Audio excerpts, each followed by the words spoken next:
What's going on, everybody, and welcome to the Thrive City podcast. Hey, folks. We in here. We podcasting. I don't know what episode this is, but I feel like we're getting a little bit more comfortable when it comes to podcasting and having conversations. Okay. Yeah? Yeah. No? That's your story. All right. Well, listen, my name is Pastor Greg, and this beautiful, lovely, wonderful woman that is sitting next to me is Pastor Saryta. P-Ree is what they call her, but I just know her as Honey Bunny. Oh. Yeah. We've been together for, man, it's going on 20 years, friends, and we'll be married 19 years this year in October. Exciting. So my question actually revolves, because we do a question of the pod, which you actually named the last podcast. Okay. Question of the pod. You gonna run with that? Yeah, we're going to run with that. Okay. Question of the pod. So she usually asks me very interesting questions. And I'm going to give you a question just kind of based out of our 20 years, almost 20 years of knowing one another. Okay. All right, you ready? You know I have, pregnancy brain, so, my memory isn't the best. So that we're going to put it on pregnancy. Oh, of course. I'm going to use it to my advantage in this moment. Wow. Okay. So we've been together for almost 20 years. Okay. My question is, are you ready? Listen, we don't tell each other these questions, so she has no clue what I'm getting ready to say. I feel like I need to brace myself. Oh, goodness. What are your top 3 biggest pet peeves of being married to the wonderful, amazing, and great Pastor Greg? Only 3? Wow. I'm just kidding. That's what we're doing here, huh? All right. Top 3. Top 3. I don't know if these are specifically in any order. Okay. I'm going to give them as they come to mind. Yeah. I would say this issue you have with your fingernails. Wow. Yeah, I'm going to put you out there. I didn't think you were going to go there. You didn't think I was going to go there? I'm going to put you out there. Y'all, I'll get in the car. And on the baseboard of the car, down where the gas pedal and brake is, there will be tons of fingernail, I guess you'd call them shavings. I don't know. But he's a fingernail biter. Now, granted, to his defense, he's a fingernail biter when he gets sleepy when he's driving. Because someone falls asleep when it is that we're out and we've gone out somewhere. Hey, it's the drive home. The spotlight's on me right now. This it's is not my question. moment to shine and answer your question. Go ahead. I'm sorry. All right. So fingernail biter, fingernail shavings, and even sometimes it's passed down to our kids too. Our second oldest does the same thing. I find little piles of fingernails, sitting on the couch, and it's pretty interesting. Yeah. So I would say that's one of my pet peeves. So never mind. We don't need the other 2. We're just gonna go with that one. Oh no. Wow. No, we're gonna keep going. Let's see.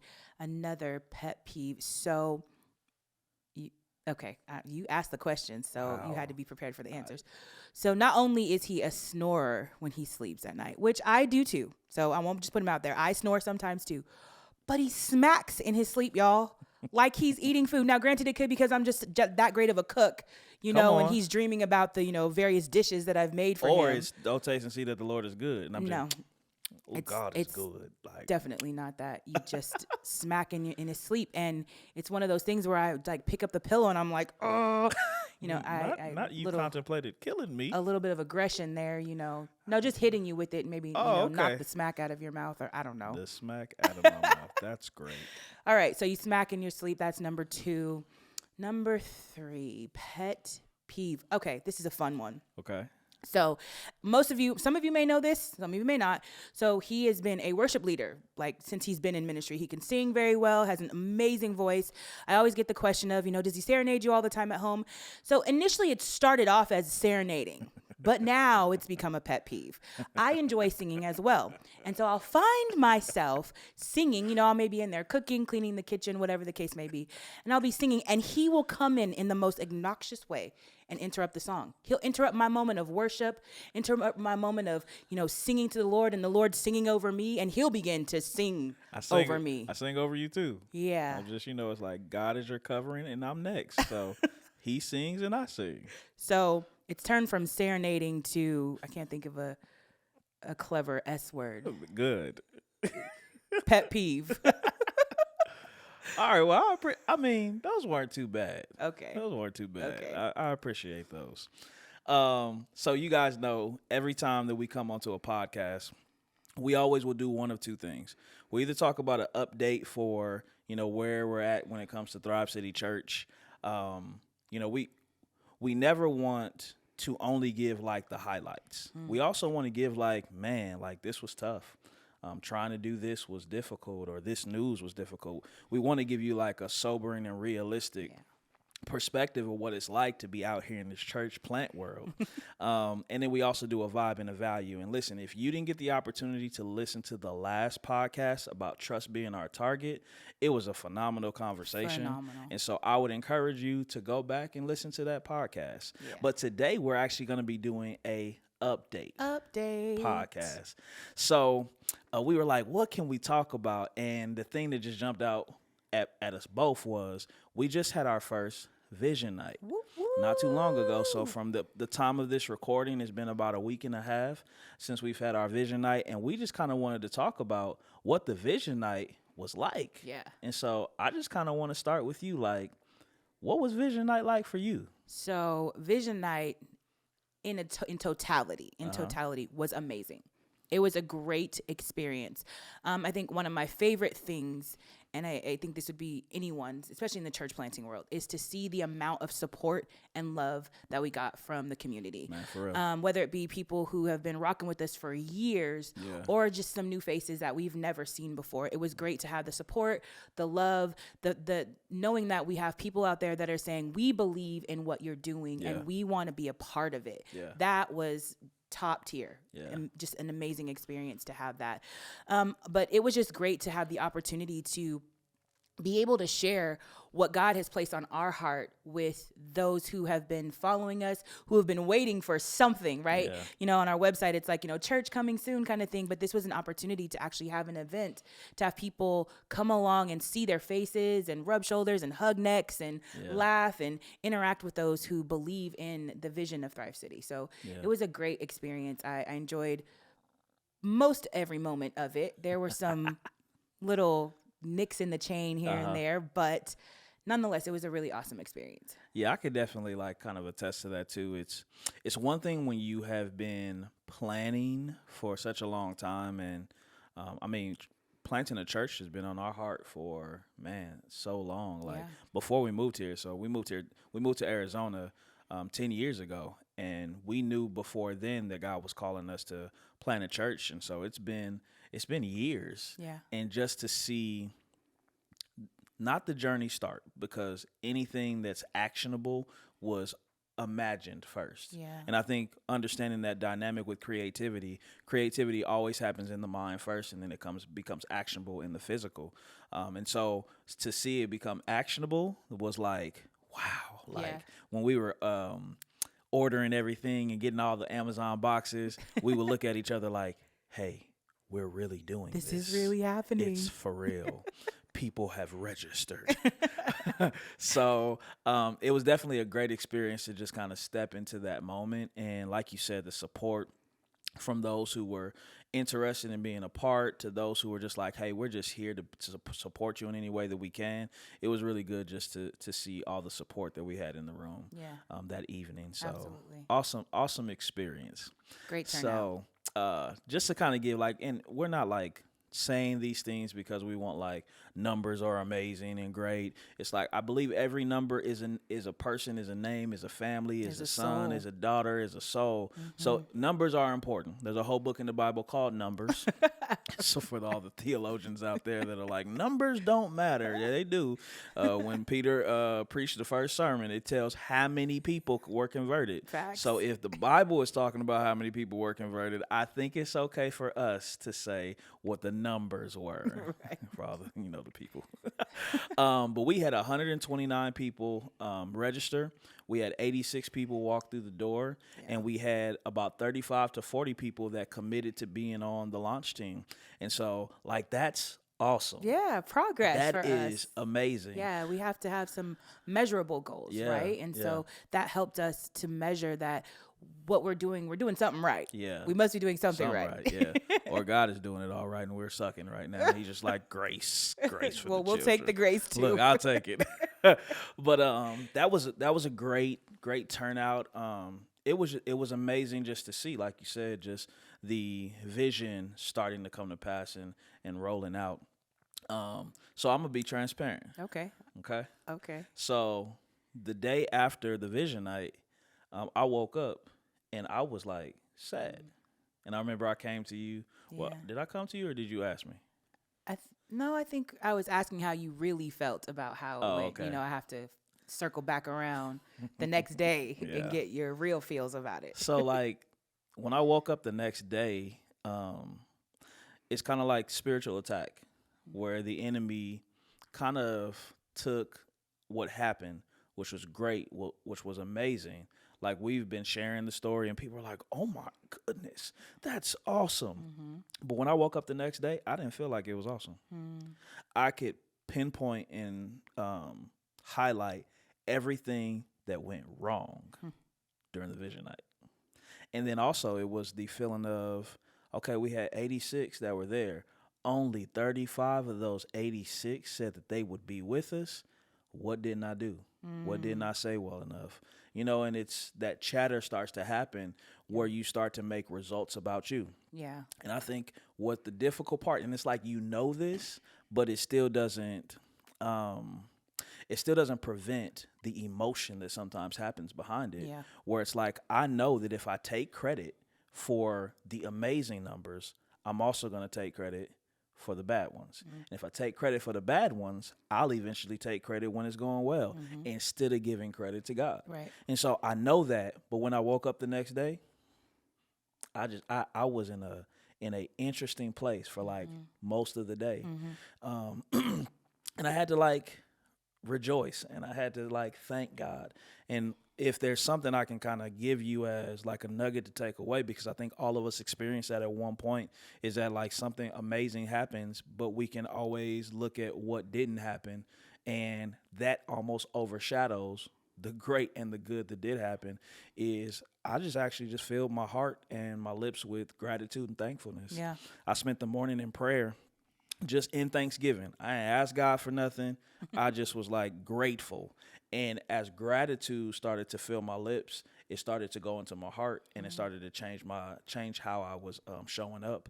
And so yeah, that was kind of my experience. And I literally was like, I fell asleep and I was like, oh man, it was a great day. And then the next morning it was just like this low. Almost like a spiritual hangover, Yeah. if you want to Yeah. say it that way. Yeah. Yeah. Yeah. That was beautiful. I'm so proud of you for sharing your heart Yeah. and really being transparent and authentic about that struggle. I believe that some other pastor, church planter, leader, entrepreneur needed to hear that, that it's a reality, that can happen, that you can find yourself in a place where you could have had the greatest experience ever. But then when you get into your head or you allow the chatter, to speak loud, you have to remind yourself to change the soundtrack, from the chatter, the negativity, the what went wrong, everything that could have been different, and change the soundtrack to gratitude and thankfulness. Yeah. And that is so amazing to see the presence of God show up for you in that moment and pull you right out of it and remind you that he's with you, that remind you of who you are, to speak affirmations over you, and to show you that what took place was worth celebrating. Yeah. And it was interesting because I felt like when I got into prayer, it was like God was like, so what's the goal for the launch team? And I was like, 70 people plus. He was like, so you telling me you got half the people in one vision night and you're like, you didn't do well enough? And it just really made me have to reflect on like, why are you doing it? Yeah. And so, yeah, that was my journey. And thank you for being there. One thing that my beautiful wife is very good at is, number one, getting me to actually say how I feel. I tell her how I think. She'll be like, well, how do you feel? And I'm like, ain't those the same? No, they're not. Not at all. But just the advice that you give, the coming into the moments with me and encouraging me in those times. If there's anything that I can say a spouse can give to another spouse is their affirmation and their encouragement in those times. And so thank you for your encouragement and thank you for your affirmation. My pleasure. So some of the other things that happened for the night. So we will talk about some fun things. We'll talk about some not so fun things. Right. So one of the things, man, is that we want to give a big shout out to the team. Man, the team showed up. Y'all did awesome. Did an amazing job. I mean, it was just, like from start to finish, just it would not have been able to be what it was if you guys were not present, if you were not there, if you didn't bring your supply, your friendly faces, your servants' hearts. So just thank you. Thank you so much. All throughout the night. We got man, this is so excellent. Man, this y'all first one. This can't be a first one because this just seems too excellent, too great. And so, man, that's not based on us at all. That is based on, man, having a team that showed up and showed out. Yeah, absolutely. And what I love about having the team that we have is the ability to delegate. Yeah. You know, we had the ability to pass things off to the team to say, hey, we need you to do this, or can you take over this? Can you take over that? And they stepped up to the plate. Yeah. And, you know, some of the things, and it wasn't because of the team, were home runs. Other things were base hits. Other things were some foul balls. Yeah. But nonetheless, it was still being able to know that you have the support, the undergirding of a great team is so vital. So important. And I saw it in some ways where I'll admit I probably need to do a better job at delegating as a leader. So we were in the back taking care of some of the food things, and we'll get into that in a second. But I probably should have delegated that sooner, because what I ended up finding myself was it was time for us to get ready to get up to start speaking. And I hadn't had a time to sit down and relax and calm myself. Yeah. I had to go change really quick, and I was out of breath and having hot flashes and all this craziness. And, you know, that was a lesson that I definitely learned out of the experience, was remembering that I can trust my team and I have the ability to delegate and hand tasks off to them. I think I've heard Craig O'Sheryl say it before, where he says if they can do the task, I think it's like 40% or 50% as well as you can do it, then you can delegate the task. Yeah. Yeah. I'm in the same boat, so I actually think I'm worse than you. So delegation is definitely something that I know that I need to work more on. And so, the team has expressed that to me and said, hey, you know, you can delegate. You ain't got to do everything. Yeah. So trying to really get into that lane and really just submit and surrender some of those things over. Yeah. So let's talk about the food fiasco. So I was the one that was in charge of the food. Of course, you know, I guess being a certified chef, that kind of puts you in that place by default. What else? So we decided we wanted to be Chick-fil-A charming. And we also wanted to be charcuterie board bosses. And it didn't quite turn out as well as we imagined it to be. So we got the Chick-fil-A food. We didn't know we had to put the boxes together. So Guys, last minute. If you ever order Chick-fil-A in bulk, you had to take the chips out of one box to put them in the sandwich box, and then something else the cookie was in another box, so you had to assemble them. And I'm there was some assembly required. the reason we went with it was because it was it's a box with everything in it, right? No setup necessary. So unbeknownst to us, it was not that. And then we had the awesome dream of doing a charcuterie board, but the letters, and we spelled out the word thrive. So we had reached out to a company to do that, and unfortunately the lady that was over the company, her and her whole family got COVID and the flu. They all had a mixture of it and whatnot. So can't make this up, guys, at all. And so we were praying for, I believe her name was Megan. We prayed for Megan, and we were just thank you for letting us know, because she was I probably will still be contagious around the time of making this charcuterie board for That'd you. Have been a terrible vision night. Terrible. If everybody left. And had COVID. It's horrible. We're not going back to Thrive City. They got disease and pestilence. Not disease and pestilence. So that was an interesting experience, but I don't think we heard one complaint about it. Everybody thought that the charcuterie board letters were amazing. Yeah. Of course, everybody was happy about Chick-fil-A. I think they were calling it the Holy Chicken. Holy Chicken. Righteous Chicken, blessed chicken. I mean, it is so great. It was great to be able to do that. And just the opportunity to be able to be a blessing in that way. Yeah. I don't think people expected to come and have that level of excellence when it came to the food, because Chick-fil-A is absolutely excellent. Yeah, and reality is that that'll probably be the only time on a Vision Night that we do that. We're gonna have Vision Night desserts moving forward. One of the other things was, and we're just walking you through, like, I think the purpose in doing this is to share the win with you guys, but it's also to like really share, like, man, when you're doing something, you're always going to be learning. You're always going to be figuring it out. There's going to be things that come up, and you have to learn how to pivot. You have to learn how to roll with it. And so one of the other things that happened was we had the iron irritant. The iron irritant, of course. So- there goes those. Uh-huh. As a preacher, you got to have the same to. letter for each word. Absolutely. The iron irritant. Yeah. So we had irons for the tablecloths, and so it kept causing The breaker to trip. the breaker to trip. And so it was like one tablecloth was taking like 2 days Not to 2 iron. days. And it's like, hey, the Vision Night's over. Like, what's happening? And we're still ironing tablecloths. And we're still ironing tablecloths.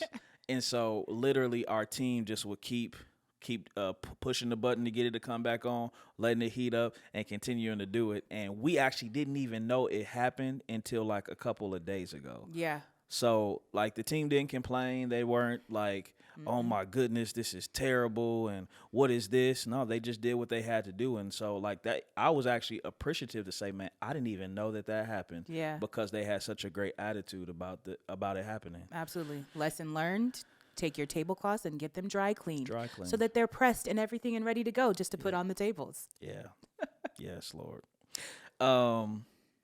Another thing that happened was their microphone system ended up they ended up not having the mics because they were broken. Yeah, It's the wireless cordless, mics. Yeah. So we had to use corded mics, and if anyone's ever seen me speak before, I don't stay in one spot. Ever. I'm very active, and so that cord, I felt like it was like bondage.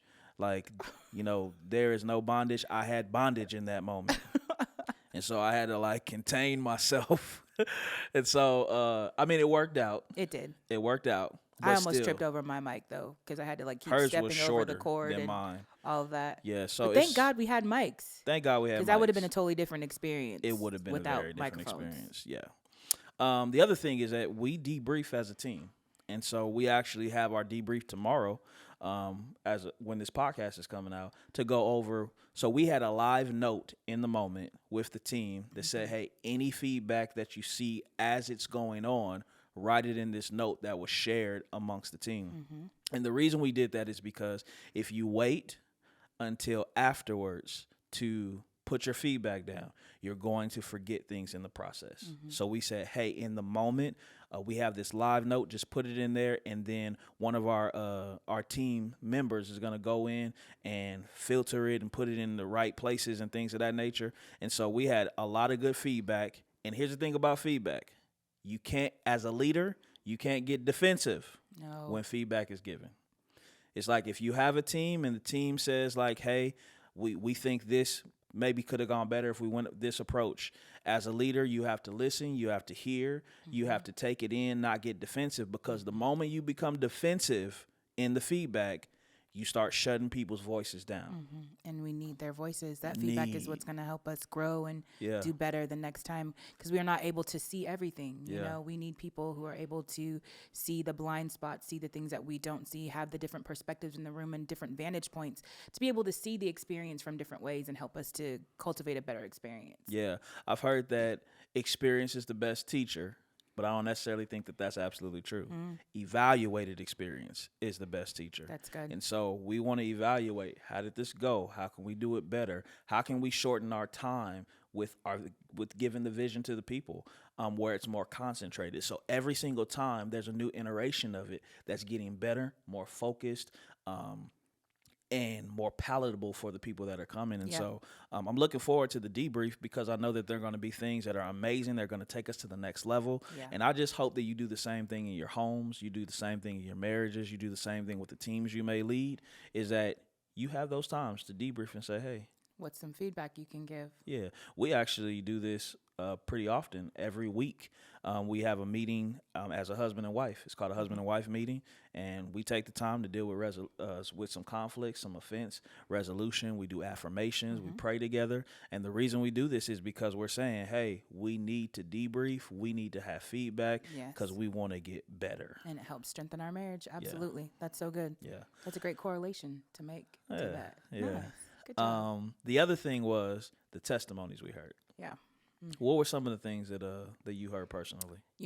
Try not to make this long. Okay. We got to, one of the great parts about being at the Vision Night was putting faces to names, right? So we had, and I won't mention her name, but we had a young lady who had shared with us that she had never tithed before and that she was really fearful about tithing because, feeling like her finances just didn't add up to be able to do it. But she decided to, make a decision to tithe to Thrive City.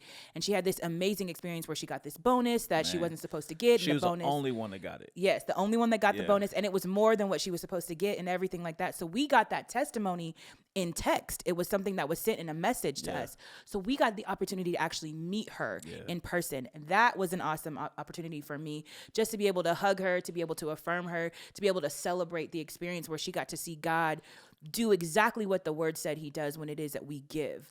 And so that was just really awesome. She was so excited about it. And she was excited about just the church getting started and everything like that. So that was really awesome experience. That was a good one. Yeah. We actually had someone who came to the Vision Night that has been in church all of his life. I mean, all of his life.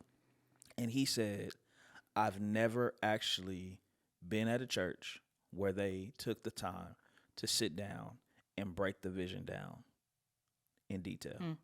And I was like, really? And he was like, yeah. He said, I knew the vision statement. Right. But he said, as far as what the church was going to be doing, what they felt uniquely called to do, he was like, I've never been in an experience like that. And he said, I'm extremely excited to become a part of what it is that Thrive City's vision is and what it stands for. And so that really blessed me because I was like, wow, he's not just on board because he's a church person. He's on board because he heard the vision and was compelled by, hey, I can get down with what it is that they stand for. Yeah. So that was pretty special. That was. All throughout the night, we had people who were, this was so excellent. It was amazing. Food was great. But just, it was a night where you just saw community come together to do something that really Jesus put his stamp of approval on. Yeah. The thing Jesus left to us was Holy Spirit and the church. And the church, yeah. And we put that in context, that's one thing that we have to be unapologetic about. Right. Is that churches are needed and necessary because churches really are still after all of these years, they're the number one place of the greatest conversion of people from darkness to light. Yeah, they're the hope of the community. You know, the local church is definitely the hope of the community for people to find hope and restoration, redemption, to build their faith, to find acceptance and love, to be able to find a place where they belong. Yeah. And that really is the hope of the local church. So it's amazing, and it's so wonderful to be a part of that community, to have that initiative be something that God calls us to. And it's humbling. Very. So humbling, but it's exciting too. It is definitely exciting. So what we got coming up? So I think in the next week we're having our first launch team meeting. And so that's been great. And we actually have had quite a few people who have signed up that we don't know. And so a lot of the people at the Vision Night, most of them, a big portion of them we knew. Yeah. But this next meeting, a lot of the people, we have no clue who they are, what their names are. And that is extremely exciting to me. Can't wait to meet them. Yeah, definitely. And then we have something that's that I'm extremely excited about. Of course you are. What's the of course you when are? You share what it is, they're gonna see why. Of course you are, because it's just, it's a vein that you flow in very well. 2 veins actually. Yeah. Because you've been playing 2 parts. I do get to play 2 parts. We're gonna have our Good Friday Thrive Night. Yes. So we're gonna have an extended time of worship, and I get the opportunity to lead some worship, and then I'm gonna be doing a message. Yep. Yeah, the team said 30 minutes. 30 minutes. Don't go over 30. That's it. And so, like, I'm preparing for 20. I'm going to make signs and put, like, time frames on there. After 15 minutes go by, I'm going to be holding the signs up. Like, yeah. You know, it's a different dynamic, though, when it is you're the lead pastor. Because before, it's like you have to submit, and it's like, well, I got to keep time because, you know, I got to submit and answer to somebody. The only person I got to answer to is God. Stop it. I'm just kidding. But, yeah, super excited about Good Friday Thrive Night. If you haven't had the opportunity and you're not doing anything on Good Friday, please register. Go to all of our social media. You can go to the link. Links are in the bio.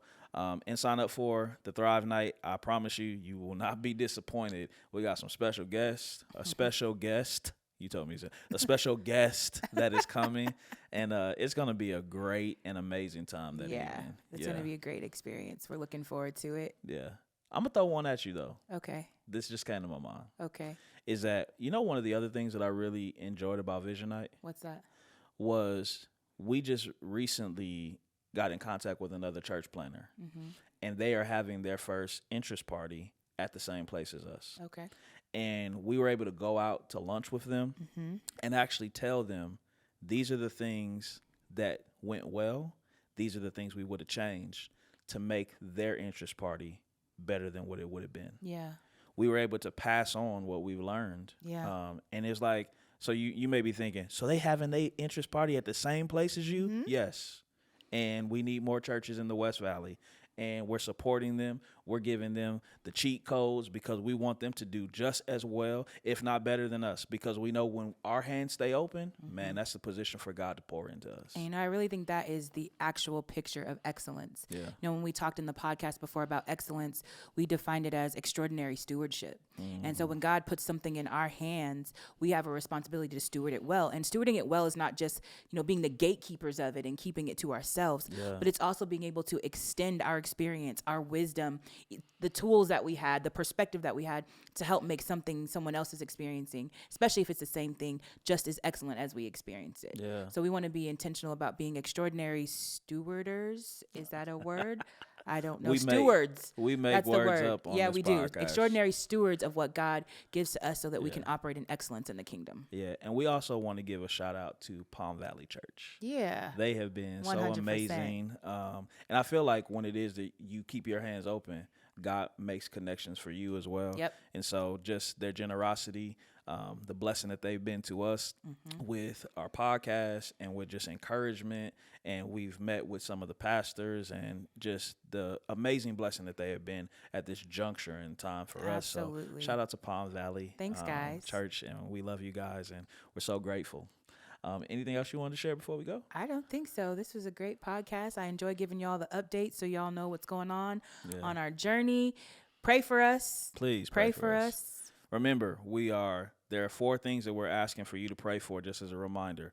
We're asking you to pray for God's presence, because we know anything that we do, if God don't breathe on it, it's not going nowhere. So God's presence. We're asking that you would pray that God would send the right people. Absolutely. Are you the right person? Have you prayed about it to join our team? We're also asking that you would pray for provision, because it takes finances, it takes resources to be able to plant a church, and then pray for the place that God is going to have us specifically go and be to affect the community. And so if people have asked, how can we pray for you? The 4 P's, and we made it easy because they're all P's. Yep, all P's. Well, listen, thank you so much again for tuning in to the Thrive City podcast. We appreciate your time. We appreciate you going on this journey with us. We thank you so much. And remember, you were not designed to survive. You were designed to thrive. Love you guys. See you later.